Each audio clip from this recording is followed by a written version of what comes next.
همانطور که گفتم دیگر از دست من کاری ساخته نیست. من تلاش خود را کردم ولی هیچ فایده ای نداشت. آمنحتب او را خیلی دوست دارد و به هیچ عنوان او را برکنار و یا عوض نمی کند. اگر آمنحتب یوزارسیف را از مسئولیت برکنار نمی کند، ما از عرصه حیات برکنار می کنیم. هر کاری می خواهید بکنید، فقط پای مرا به میان نکشید. نگران نباشید بانو، ما به کار خود واردیم.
جناب یوزارسیف، استقبال بردهداران و ثروتمندان از پیش پرداخت مالیات بسیار عالی بوده.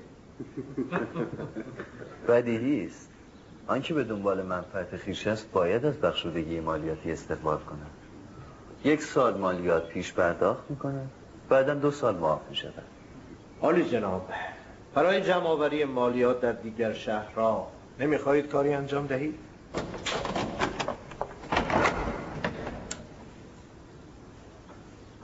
باید از دوستانمان که از زاویه آمدن کمک بخواهیم. فردا در محل کار با آنان سخن خواهم. من آنها را با خبر خواهم کرد. چه شده اینا روز؟ چند لحظه پیش آپوکی کاهن را دیدم که به نزد بانو تی رفت. او را تعقیب کردم. با افسر مقابل قصر خیلی کوتاه صحبت کرد. اینها نقشه هایی در سر دارند. من بر جان شما بیمناکم. کسی باید از مرگ بترسد که یا پناهگاهی چون خدا نداشته باشد یا دلبستگی زیادی به این دنیا. عالی جناب، شما اکنون دیگر تنها متعلق به خود نیستید، چشم امید مردمی به سوی شماست. یوسف هیچ نیست. خداوند از فرستادن بندگانی چون من عاجز نیست. یوسف نباشد دیگری را خواهد فرستاد.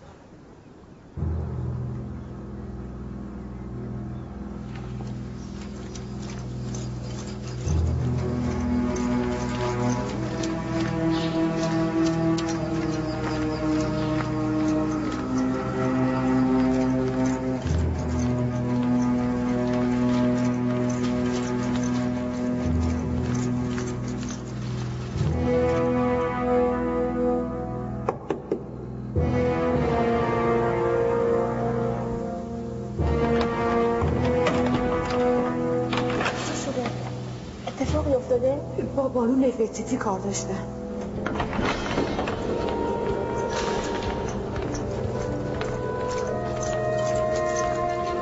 درود بر فرمان روا و خداوندگار من جناب آمنحتب.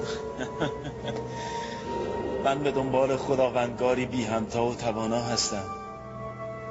آن وقت بانو نفرتیتی ناتوانی چون مرا خداوندگار خود می‌داند. مانع استراحتتان شدم، مرا ببخشید. اما مطلب مهمی شنیدم که حتما باید به عرضتان برسانم. میشنوم. همینک به من خبر دادند که کاهنان معبد قصد جان یوزارسیف را دارند. کی؟ کجا؟ چگونه؟ یوزارسیف اکنون کجاست؟ اینها را نمیدانم. فقط با خبر شدم که کاهنان نقشه هایی در سر دارند. هر لحظه ممکن است جان یوزارسیف در خطر باشد. تو اینها را از کجا میدانی؟ ندیمه بانوتی خود شنیده بود که آپوکی کاهن با مادرتان در این خصوص صحبت می‌کردند. یوزارسیف را نزد من بخوانید فوراً.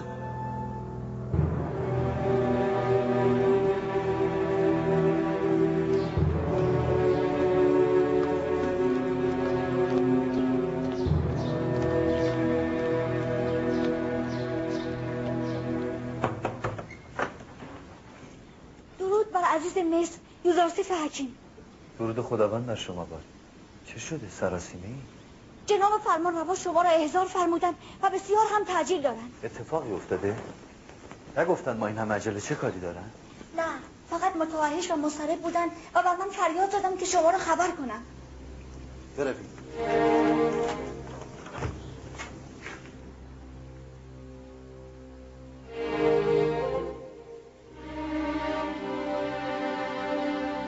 درود بر جناب فرمانروا آمن‌حتب. شنیدم که کاهنان معابد برایتان نقشه هایی دارند. هنوز که اتفاقی نیفتاده. نگرانی شما بی‌دلیل است. ما نیز جسته و گریخته خبرهایی میشنویم یا تحرکاتی مشکوک را میبینیم که نگران کننده است. همین امروز آپوکی کاهن به دیدار بانو تی رفت. در آستانه قصر با یکی از محافظین گفتگو کرد. من کلام آنها را نشنیدم، اما یقین دارم قصد شومی در سر دارند. پس حقیقت دارد. همینک ندیمه بانوتی نزد من بود. می گفت حال که معبد نتوانسته است شما را از مسئولیت اداره امور مصر برکنار کند، تصمیم به سوء قصد گرفته است. نگفتم عالی جناب. همین چند روز پیش که بزرگ خوابگزاران را کشتند، یکی از اشرار زندانی در زاویرا به نام نینفر کپتاه به وضوح به من گفت در کمین یوزارسیف است. اینها مهم نیست. من نگران عدم پیشرفت کارها در چنین فضای مسمومی هستم. تمام توش و توان ما به جای پرداختن به بحران قحطی صرف خونسا کردن این دسیسه ها می شود. پدرم فقط با خودکامگی کاهنان معبد مخالف بود، اما من با آمون و آیین آمون پرستی مخالف هستم. این آیین باید هرچه سریعتر از بین برود. من باید هرچه سریعتر در این خصوص تصمیمی قاطع و عاجل بگیرم. فردا ممکن است دیر باشد. ولی شمشیری که پیش از موعد از نیام بیرون آید ممکن است جان صاحبش را به خطر بیندازد. کوچکترین اقدام ما بر علیه معبد مردم را بر علیه ما تهییج می‌کند. از طرفی با گنجینه عظیمی که معبد آمون در اختیار دارد به سهولت می‌تواند هزاران نفر را بر علیه حکومت مصر ساماندهی کرده و موجب مرگ هزاران انسان شود. اگر نمی‌بینید در روز روشن در قصر ما جاسوسی می‌کنند و نقشه قتل شما را در سر می‌پرورند، به آنها مهلت دهیم ضربه مهلکی به ما خواهند زد که جبران آن ممکن نخواهد بود. اگر جناب فرمانروا آرامش خود را حفظ کنند، من راه حلی به نظرم میرسد که میتواند مقدمه‌ای برای رهایی از دام کاهنان باشد. میشنوم. من رهایی از دسیسه کاهنان را میخوانم. چگونگی آن با شما؟ ابتدا از محضر فرمانروا سوالی دارم، سپس راه مبارزه با کاهنان را خواهم گفت. من میخواهم بدانم جناب فرمانروا چه خدایی را میپرستند؟ من نیز خدای شما را نمیشناسم، اما همینقدر میدانم که همچون خدای معابد به فکر پر کردن گنجینه معابد نیست و پیامبر خود یوزارسیف را به هیچ چشم داشتی برای نجات و هدایت مصر فرستاده است. با این اوصاف که برشمردید، آیا میتوانم شما را به پرستش خدای یکتا دعوت کنم؟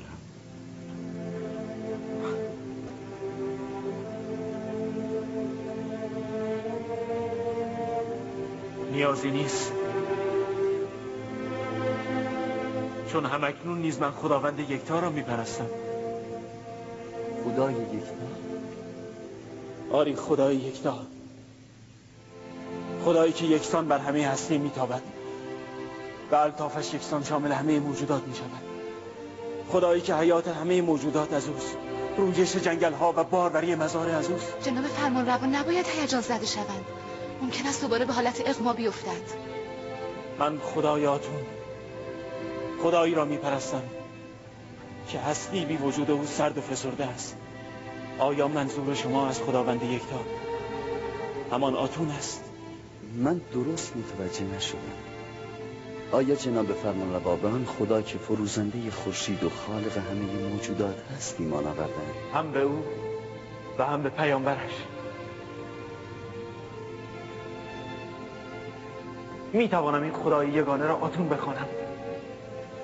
او را 1001 نام است و هر جای دنیا او را به یک نام می‌خوانند. جناب آمن‌حتب می توانند او را آتون می‌خوانند.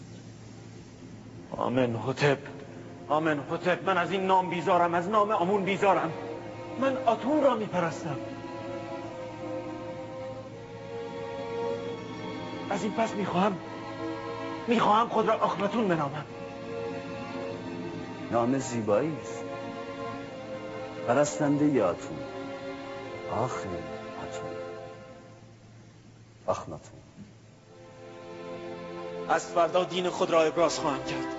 بگذار همه بدانند که آمنحتب، نه آخناتون، خدای یکتا و نادیده را میپرستد و به همه دستور خواهم داد که یگانه پرست شوند و از خدای جان و بیشمار مصر براءت جویند و آنها را نابود کنند.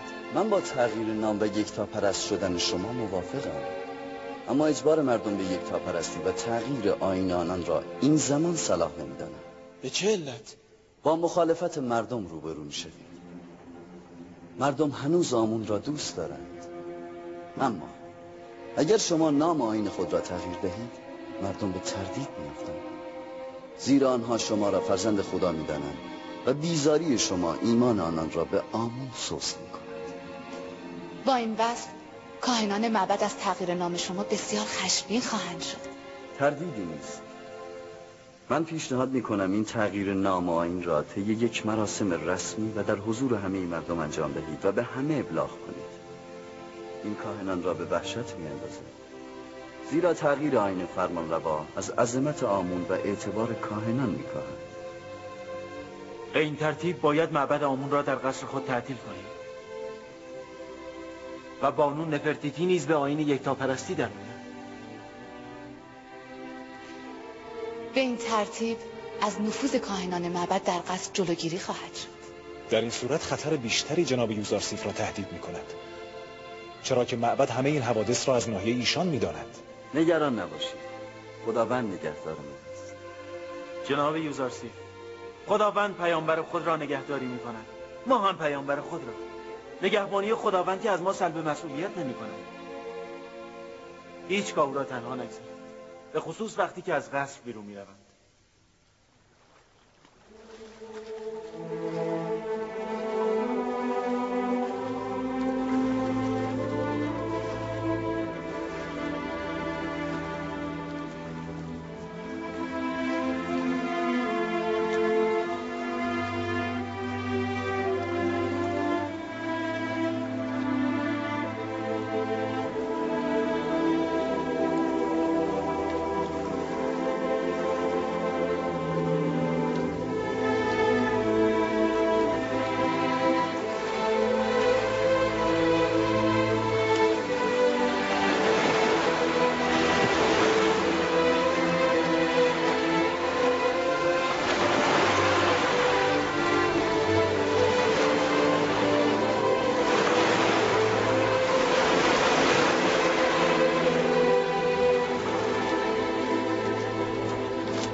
فرمانروای بزرگ مصر اولیا و سفلا، فرزند آمون آمنحتب چهارم و همراهان وارد می‌شوند.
مگر امروز مراسم بزرگداشت آمون نیست؟ آری، اما چرا این همه حقیر بدون تشریفات؟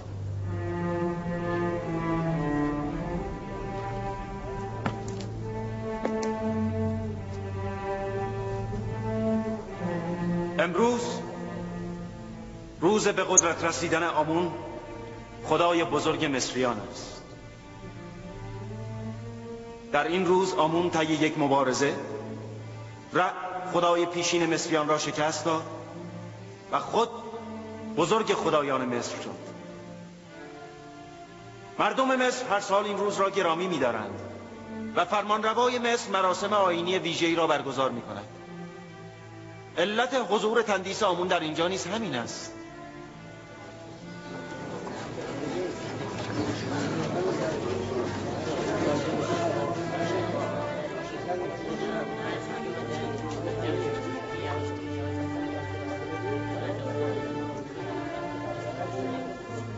امروز آمنحتب ظاهرا قصد شستشوی آمون را هم ندارند.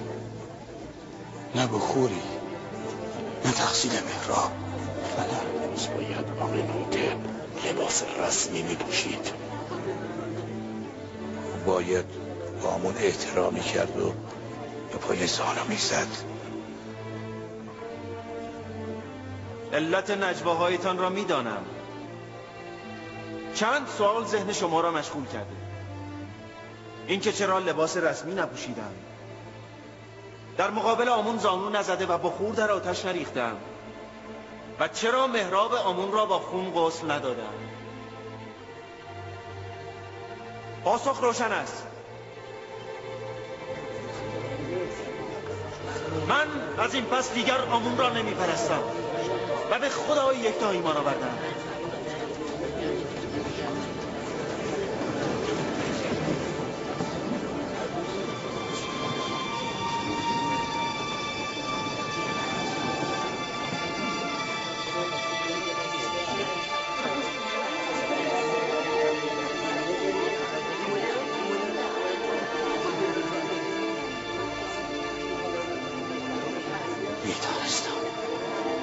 میدانستم یوسف کار خودو خواهد کرد.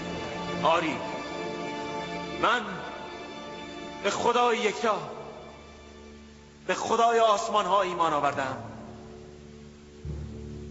و با ایمان شما مردم مصر کاری ندارم. هر کس در انتخاب آزاد است. چه میگویی آمنحتب؟ این سخنان چیست؟ بس کنید مادر، بس کنید و بنشینید.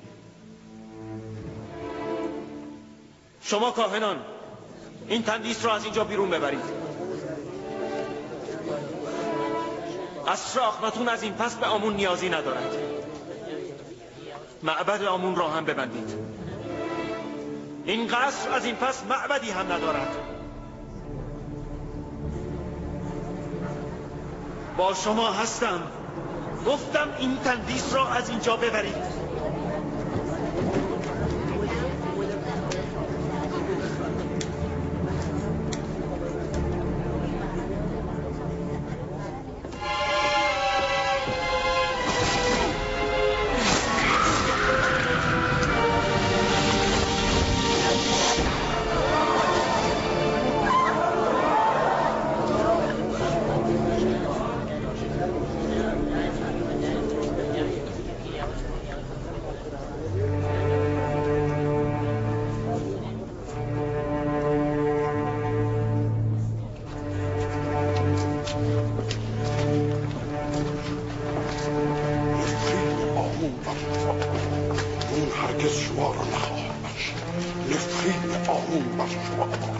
نفرین آمون بر شما، نفرین آمون بر شما.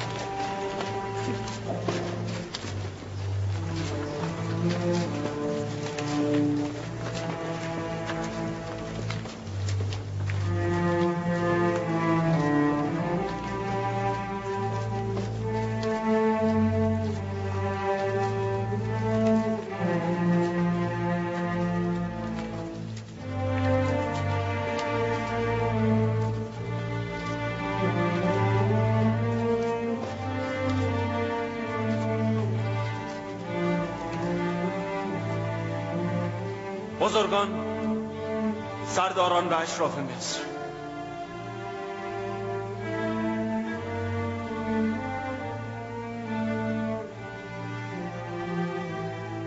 از امروز من خداوند یکتا را می‌پرستم و نام خود را از آمنحتب به آخناتون تغییر می‌دهم.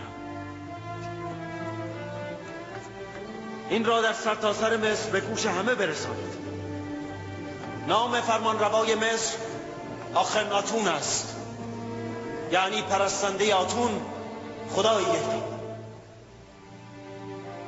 نام من زمانی آمنحتب بود که آمون را می‌پرستیدم، اما از امروز دیگر آمون را نمی‌پرستم.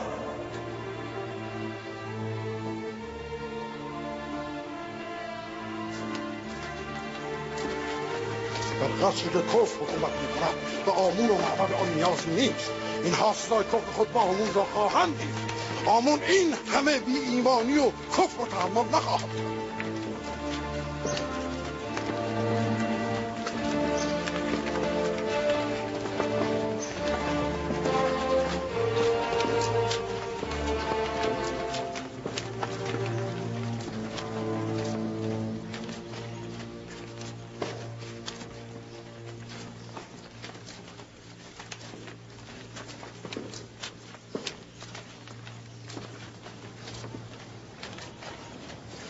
آمنحتب باید منتظر یک فاجعه بزرگ باشد.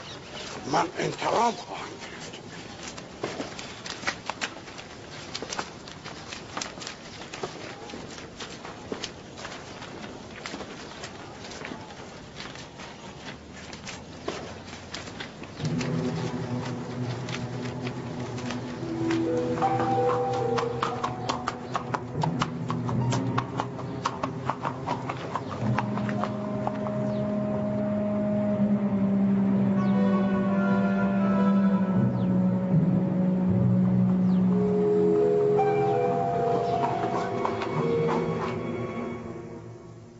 از این پس کار ما فشرده و با جدیت باید آغاز شود، وگرنه در ذخیره سازی گندم توفیقی حاصل نخواهیم کرد. حضور جمع برادران در اینجا به معنای اعلام آمادگی است. به شهرها و قصبات مصر بروید و اخبار و اطلاعاتی را که میگویند جمع آوری کنید. عده‌ای را استخدام کرده و به اخذ مالیات ها و 1/5 درآمدی که همه باید بپردازند سرعت بیشتری بدهید. این 1/5 درآمد باید از همه مردم گرفته شود؟ نه، بدیهی است که فقرا از پرداخت 1/5 معاف هستند. مطلب دیگر این که تعداد خانوار هر شهر یا تعداد فرزندان و افراد تحت تکفل باید معلوم شود. تعداد پیشوران، کشاورزان و صنعتگران هر شهر باید معلوم شود و در نهایت تعداد اغنیا و برده‌هایشان و فقرای هر شهر باید به دقت معلوم شود. به راحتی نمیتوان تعداد اغنیا و فقرای یک شهر را مشخص کرد. اصلا چه نیازی به دانستن این مطلب است؟ به عکس اغنیا که جز خود را نمیشناسند، اگر جویا شوید فقرا هم امثال خود را میشناسند و هم اغنیا را. بیشک در زمان قحطی بسیاری از اغنیا برای فرار از پرداخت مالیات به لباس فقرا در می‌آیند. و ما باید بدانیم در زمان قحطی چه کسانی نیازمند مساعدت هستند و چه تعداد در قبال گندم وجهی باید بپردازند.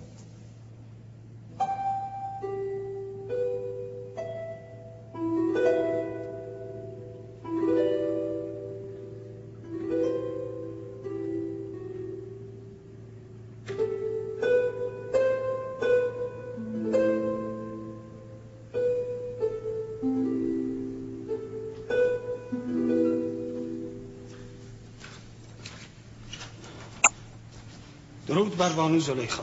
چی شده رودمون؟ خبرهایی شده که بد نیست شما هم بشنوید. امروز فرمانروا از آیین آمون بیزاری جسته و خود را آتون پرست نامید. نام خود را از آمنحتب به آخناتون تغییر داده و دستور داد از این پس ایشان را آخناتون بنامند. آتون نام دیگر خدای یگانه است. یعنی خدای یوزارسیف؟ شک ندارم که این تغییر آیین از اشاره ها و راهنمودهای یوزارسیف است. ولی من شنیدم آخناتون یعنی فرزند خورشید. آتون پرستان خورشید را مظهر خدایی یگانه می‌دانند. هر کسی که با یوزارسیف باشد رنگ و بوی او را می‌گیرد.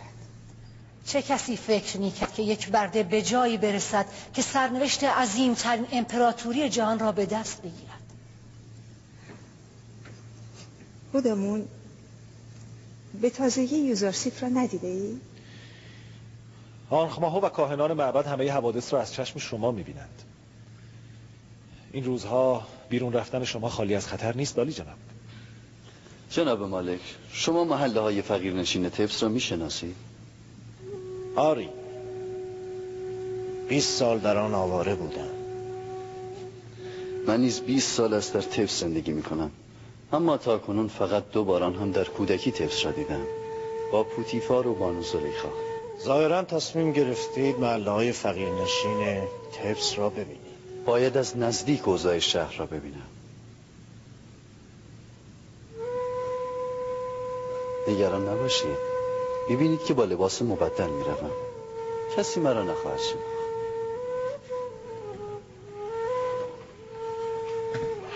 از این پس من باید از تمام مزارع گندم، پنبه، پاپیروس، معادن سنگ و برده ها دیدن کنم. باید از اوضاع مصر اطلاع کامل داشته باشم. نگران نباشید، من تنهایشان نخواهم گذاشت. برویم مالک.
اشراف این شهر بیش از اندازه در رفاه هستند. باید برای آنان چاره اندیشید. باید بخشی از ثروت خود را به فقرا بدهند. سالهاست که در مصر جمعیتی اندک بر دوش جماعتی بیشمار سوار. شما این سنت دیرینه را چگونه می‌خواهید برهم بزنید؟ خداوند پشتیبان من است. برای آنان نیز فکرهایی دارم. این خیابان به بازار برده فروشا و دروازه شام منتهی می‌شود.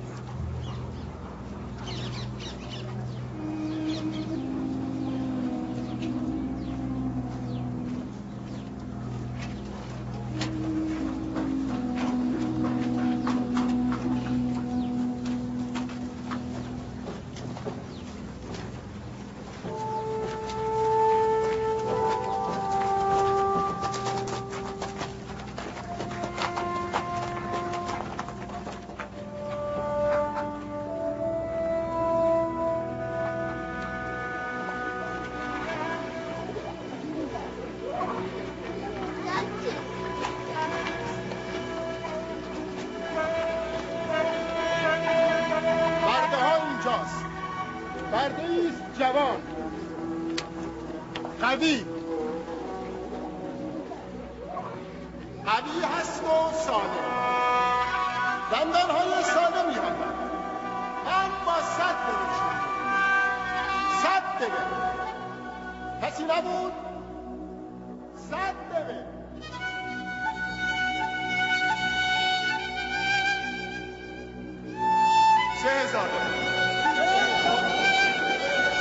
جناب پوتیفار عزیز مصر و فرمانده سپاهیان مصر 3000 دبن را پیشنهاد می‌دهند.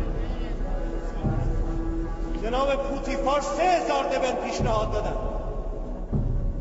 این وعده به جناب پوتیفار فروخته شد. 10 دبن.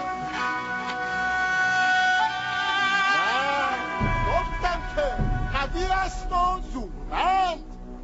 10 دبن بیشتر می‌ارزد.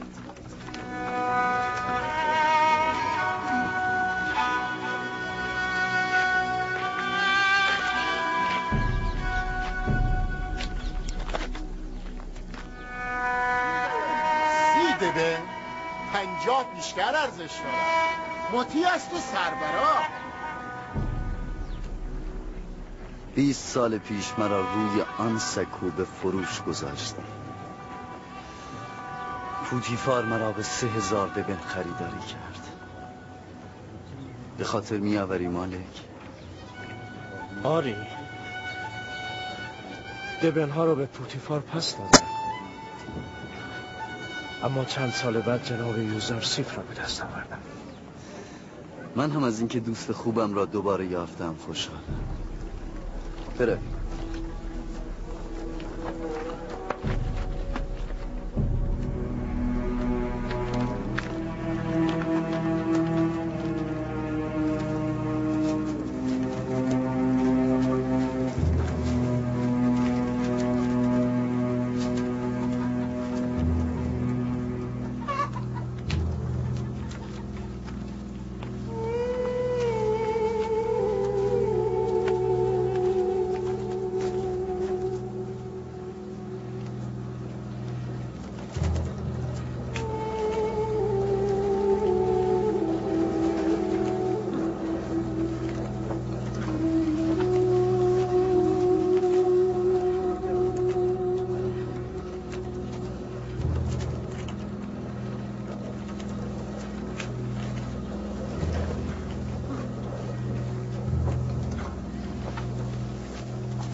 شهری که یوسف حکومت می کند پس باید این چنین باشد.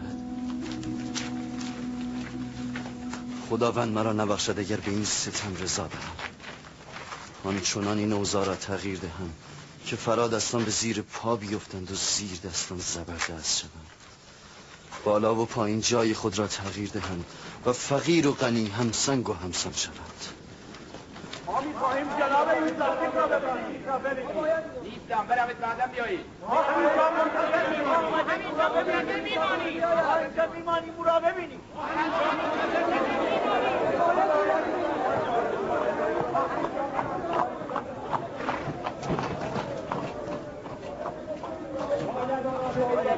ما باید او را ببینیم. ما همینجا می‌مانیم. باید او را ببینیم.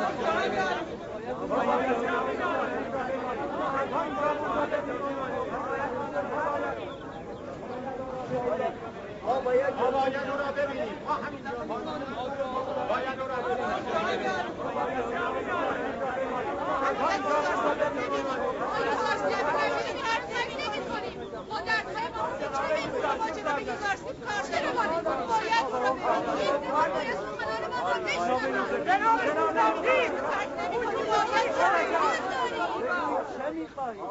کاهنان و اربابان به ما ظلم میکنند. ما را به بردگی بردند.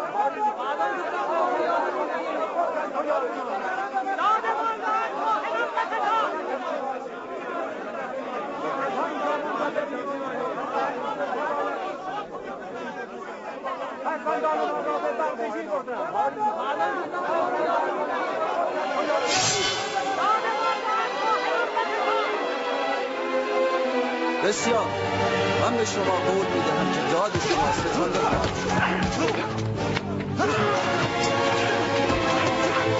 چه شد اینا روز؟ این مرد چیست؟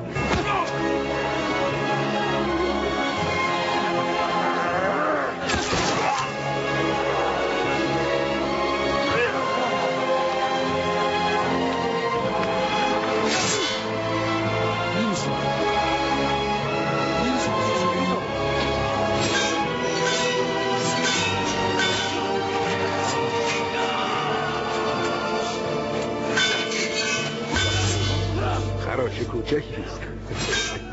نگران نباش. شما خوب باشید، من خوبم. سعی کن سخن نگوی.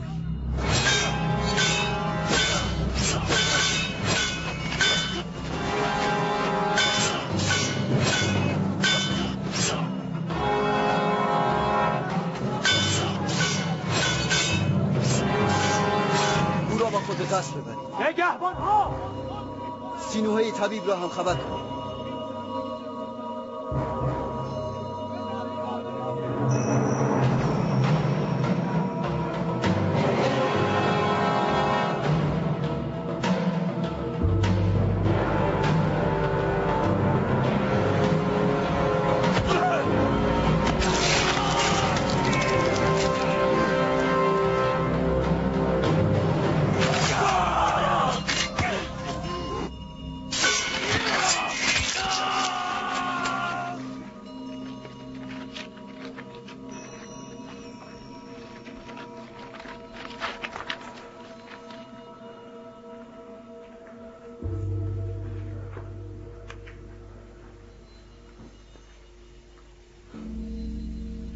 سرنوشت خوبی نبود نیفرکتا. من سعی کردم اما نفوذ در تو ممکن نبود. قلب تو با گناه مهر شده بود و امکان تاثیرپذیری نداشتی. از اینکه نتوانستم تو را هدایت کنم متاسفم. ای کاش این گونه تمام نمیشد. او را به غرب برده و دفن کنید. برویم.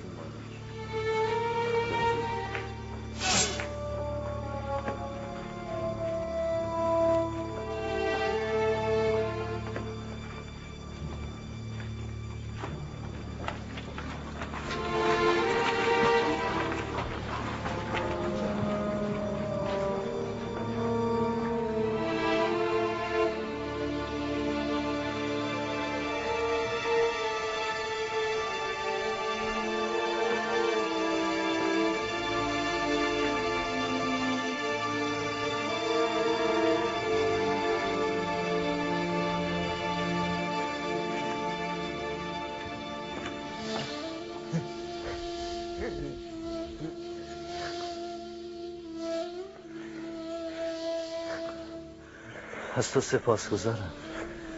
فداکاری تو امروز مرا نجات داد. فدای پیامبر خدا شدن سعادت میخواهد که من نداشتم. ما هنوز به تو احتیاج داریم. من که جز شما یار و یاوری ندارم. به این زودی میخوایی تنهایم بگذاری؟ آرزویم این است که همه عمر چون خادمی در کنار شما باشم. درود بر عالی جناب یوزارسیف عزیز مصر. درود خداوند بر تو. شما کاسبی ندیدید؟ نه.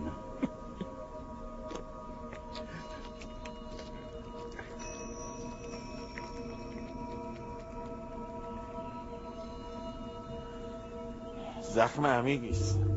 خوب طاقت آورده. اما جای نگرانی نیست. مقداری کتان تمیز و آب گرم برایم بیارید. هرچه در توان دارید دریغ نکنید. ممیسابو برای من خیلی عزیز است. من باید به دیدار آخناتون بروم و ماجرای امروز را با او در میان بگذارم.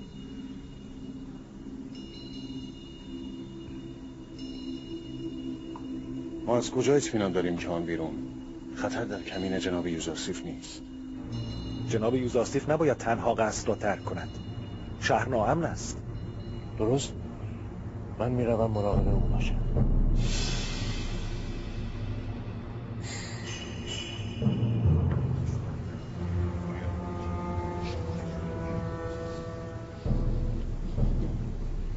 پس نینفرکپتا هم کشته شده؟ یعنی در بین کاهنان معبد و پیروان آمون یک نفر نیست که شر این کافر را از سر ما کم کند؟ روز به روز بیشتر بر آمون مسلط می شود و بیشتر آمنحتب را شیفته خود می سازد. آمنحتب ابله افسار و دست او داده و آب را بدون مشورت با او نمی خورد. من یک نفر از افسران قصر را میشناسم که شهامت این کار را دارد. او به من قول داده که در اولین فرصت یوزارسیف فرصت طلب را مجازات کند. فکر میکنی از عهده این کار بر بیاید؟ میدونی اگر افشا شود که معبد در قتل آمنحتب و یوزارسیف دست داشته چه بر سر ما می آورند؟ خب مدرکی به دست آنها ندهید، مدرک را نابود کنید. یعنی هر کس که یوزارسیف و آمنحتب را بکشد باید نابود شود؟ بهتر از آن است که در جنگی نابرابر ما از بین برویم و هزاران نفر از اهالی تبز کشته شوند. نمی شود قصد کشتن را از سر بیرون کنیم؟ احمق! جنگ بر سر بقا و فنای معبد آمون و آیین آمون پرستی است. یوزارسیف دشمن من و توست. ما نکشیم او ما را نابود خواهد کرد. اگر او را بکشیم آمنحتب ما را خواهد کشت. این را چه کنیم؟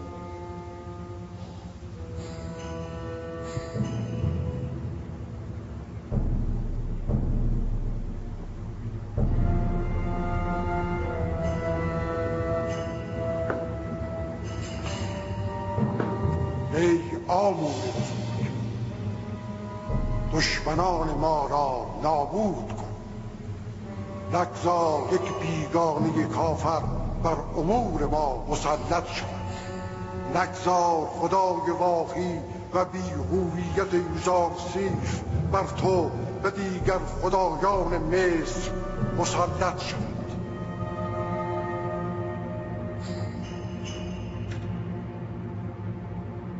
من به عنوان مشاور شما عرض میکنم اکنون برای اقدام علیه معبد زمان مناسبی نیست. بسیاری از مردم بیگناه کشته خواهند شد و سیطره معبد آمون هم برچیده نخواهد شد. در خصوص من هم نگران نباشید، آنان به من آسیبی نخواهند رساند. این نهایت گستاخی است. به جان شما سوء قصد شده، گرچه مدرکی نیست، اما تردید نداریم که کار معبد است. خبرچینی ها و دخالت هایشان را تحمل کردیم، توطئه و دسیسه را آغاز کردند. توطئه و دسیسه را تحمل کردیم، سوء قصد به جان شما را آغاز کردند. از کجا که فردا به جان ما سوء قصد نکنند؟ اگر آنان آسیبی به شما بزنند ما را نابود کردند. اگر قصد شما نابودی آنخماها و کاهنان است، همین امروز میتوان به این مقصود دست یافت. اما اگر هدف تغییر آیین بتپرستی و دعوت به یکتاپرستی است، باید صبر کنید. مردم با شمشیر هیچ آیینی را نمیپذیرند. اگر جناب فرمانروا تا زمان قحطی صبر کنند، به خواست و اراده خداوند نابودی آمون و کاهنان را شاهد خواهیم. بسیار خوب. از آنجایی که به شما اطمینان داریم، صبر میکنم. این ماجرای مسافرت چیست؟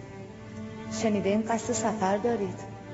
تصمیم گرفتم از تمام سرزمین مصر و قصبات بازدید کنم و میزان ذخیره سازی گندم و ساخت سیلوها را از نزدیک ببینم. با آن که تحمل دوری شما سخت است، اما چاره ای نیست. باید با تقاضای شما موافقت کنم، چرا که میدانم تصمیم درست است. من به جذب مردم و ایجاد ارتباط با آنان فکر میکنم. مردم اگر حکومت را از خود بدانند به آن اطمینان میکنند. امیدوارم این رابطه برقرار شود و بتوانیم مردم را تشویق به ذخیره سازی گندم و کشت وسیع کنیم. پیش از عزیمت شما را ببینم. حتما آمیزم.